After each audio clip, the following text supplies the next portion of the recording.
Hey guys, it's your girl Jay Antoinette and welcome back to another video. Guys, I'm so sorry that I haven't been able to post. You know, sometimes things get in the way and you just don't get the chance to do what you gotta do. So don't worry, I am still here and I am continuing with my PCOS series. So before we get into this video, I'm just letting you know that I am Jay Antoinette and I do lifestyle content. Thank you so much for stopping by and watching this video. I appreciate you so much, but I don't want to keep you any longer, so without further ado, let's get straight into this video. Alright guys, so by the title you can tell that I am going to be talking about PCOS and infertility. Now this is one of those very sensitive topics and I'm going to be using a lot of terminologies that persons might not understand, so you will see me put some captions on the screen for explanations about certain things and so forth.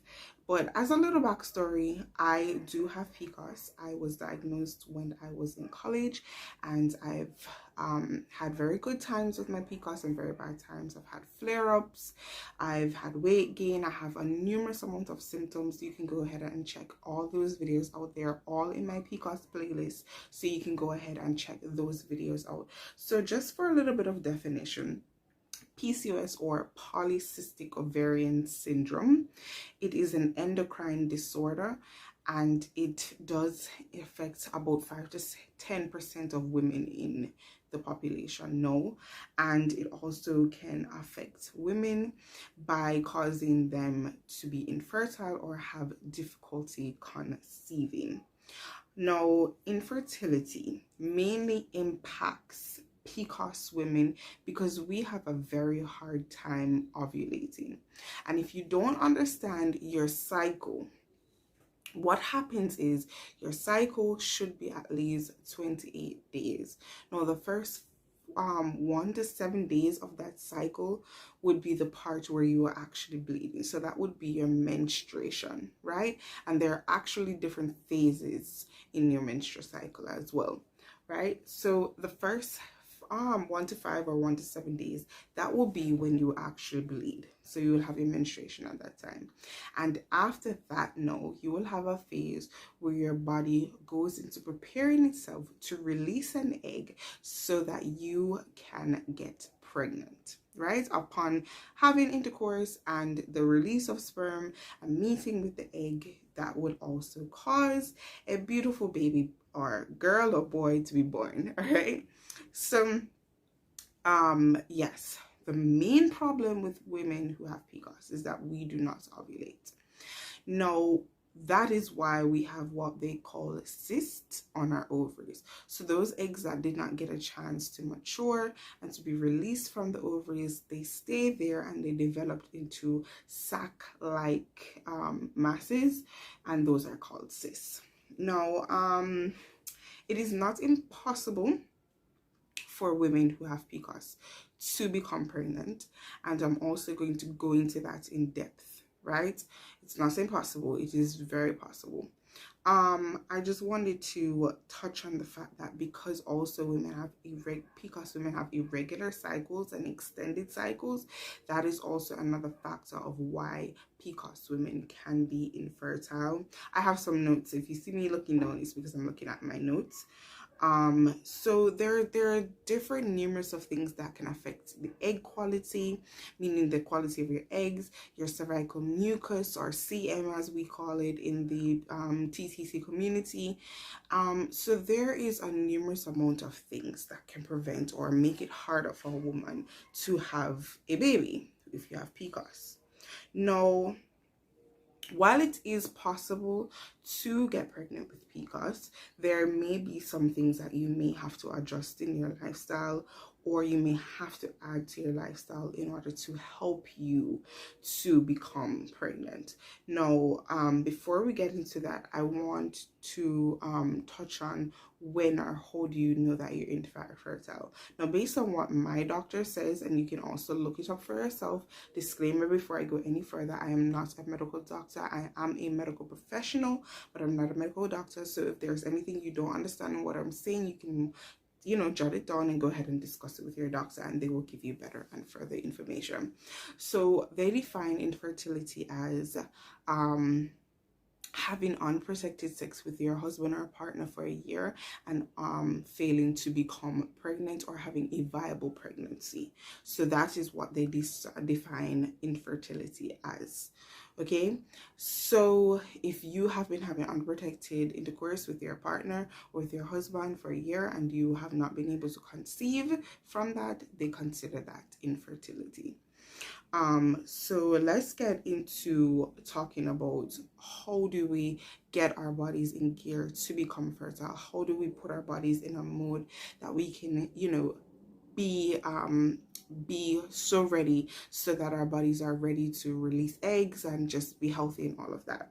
Now, the first thing that a woman needs to do if she's trying to conceive is she needs to go ahead and get a period tracker. Ladies, if you're trying to conceive, and not only if you're trying to conceive, but if you are just trying to make sure that your body is ovulating and doing what it needs to do, even if you're not ready to look into getting pregnant at this time, then you need a period tracker. The period tracker that I use personally is Flow. It is precise and it works for you. It's very user friendly. They do give you reminders. It's just a very good app. So those are one of the pro apps that I know a lot of persons use. You do you have different places where you can even discuss different issues. So if you have PCOS, or if you're looking to conceive, or if you are pregnant now, there are different things on the actual app itself where you can discuss these topics, which is why I like this app so much. So if it's something you're interested in, go ahead and check it out. It is on the Play Store if you have an Android. I'm not sure if it is on iPhone. So yes, you do need a period tracker. What also you're going to need is you are going to need some lovely ovulation strips. Now, I have a video before about this. I'm sorry I didn't bring any to show you guys, but you're going to need ovulation strips. You are going to need a book.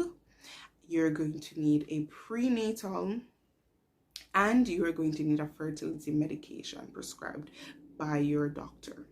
All right. So the first thing first, we need to track our period. So for most women who have PCOS, our periods are like between 35 to 38 days. For myself, my period can go as long as, my cycle, is as long as 38 days. My last cycle was 38 days, right?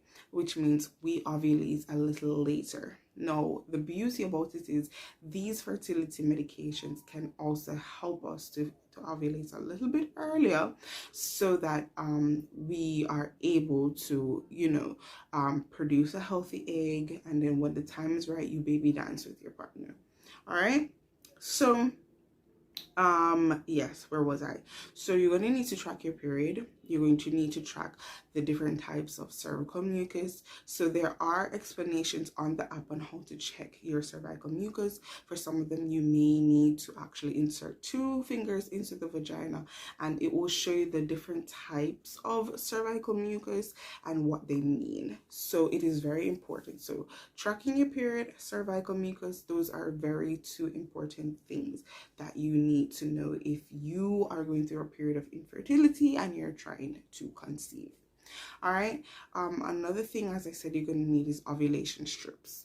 Now, not only if you're trying to conceive, but if you are just trying to see if you are ovulating and you have PCOS. So I also do that on a monthly basis. I do check my ovulation. So it's normally for women who have PCOS, it's like 2 weeks after you have your menstrual cycle. We tend to ovulate day 19 to 21. For myself, I may ovulate like on a 21 or 25. It depends on the type of cycle that I've had. So you are going to need those strips. They're very easy to use. It's just like a pregnancy test. You will urinate in a cup and you will dip it into it, leave it for a period of time. But the only difference with your ovulation strips is that you must see 2 extremely bright lines, or the test line should be darker than the actual control line for it to be a positive. So that's the only difference with ovulation strips. All right. So as I said, you're going to need a period tracker. You're going to need to check your cervical mucus, and you are going to need ovulation test strips. Now another thing is, if it is a case where you need a boost, or you need to be able to have something to help you to ovulate, your doctor will prescribe medication for you. All right, so one of the more common fertility medications that are on the market is Clomid. So that is probably one of the first medications that your doctor will prescribe to you, and you do take that medication between cycle day, I think it's 3 to 5. And basically what that does, it's basically helps you to ovulate. All right, so that is one of the major fertility medications that can help you to ovulate. All right, so there are many on the market. There are it's letrozole, and there's like there's a lot, but depending on the start or the period in your trying to conceive journey that you're on, your doctor will prescribe the best one for you. So if it's a case where you're just starting out, they will prescribe Clomid, and then if that's not working for you, they will try and go to a higher dosage of Clomid or a different type of medication, or a higher dosage of another medication. But yes, talk to your doctor and let them know what is going on, and they will prescribe the right thing for you. All right, so I want to talk about vitamins, ladies. Even if you are not trying to conceive, you must be taking a vitamin, and a prenatal vitamin specifically.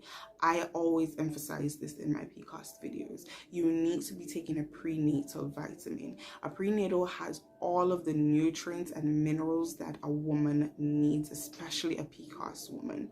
Just the other day, I was looking at my specific prenatal, and I did not realize that it had inositol in it. So guys, it's really important that you are taking a prenatal. It gives you that balance. One, gives you all the nutrients and vitamins that you need, and it is suggested that if you are trying to conceive or you are thinking about getting pregnant, you should be on prenatals a year before trying to conceive, as it helps to prevent the baby from having neural or birth defects. All right, so ladies, it is important to find a prenatal that you can stomach and that you can take, because they are big and you have to take them very often. All right, so that is my little tips to you guys. There are some health risks associated with PCOS and pregnancy, and because of this, it is important that a woman who has PCOS takes care of her body, tries to maintain her weight, has a very healthy diet, tries to exercise at least, half an hour for the day. I do have a little video on that, so you guys can check it out if you want to. But it is very important that people who have PCOS, you take care of your body, and not only your body physically, but your mental health as well, because infertility can take a toll on you mentally. Ensure that you are talking to your partner about your feelings, and ensure that you are jotting down things that you notice. So I just wanted to come in here and talk about infertility in the PCOS community. As I said, pregnancy is possible for a woman who has PCOS. I was telling you guys before about some success stories that I saw in my PCOS group. It's called PCOS Support JA. Those women are just amazing, and the stories that they tell are just so amazing. Even the other day, there was a story told about this girl who is now pregnant. And guys, I'm just telling you, it is possible. Nothing is impossible. There are so many different remedies outside even of what your doctor may prescribe that you can take to become pregnant. So just don't even let that misconception of what a doctor tells you that you can never get pregnant. I have been told that before, that I would never be able to conceive and I would never be able to have kids. But I am not even listening to that, because I know in the near future, and God's willing, I will have my bouncing baby boys. Yes, I want to be a boy mom. All right, guys. So, yes, I hope this video was very helpful. I hope it was informative. I did say I'm doing a 5-part series, so this is episode 2. So we have 3 more episodes left, guys. And I really hope that you enjoy just getting this information. And I hope you've checked out my other videos. Go ahead, check them out, look them up. I have PCOS videos there. I have hygiene videos. I have a whole host of things, guys. Just go ahead and check them out. Give them a thumbs up. Leave me a comment. You can check me out on Instagram. Message me about anything that you want. you know, tell your friends and families about me as well. And if you're new here and you've come to the end of this video and you've enjoyed it, go ahead, click that big red button that says subscribe, because you're gonna need some support on her channel. All right guys, so I love you all so much. I thank you so much for watching. Bye my loves.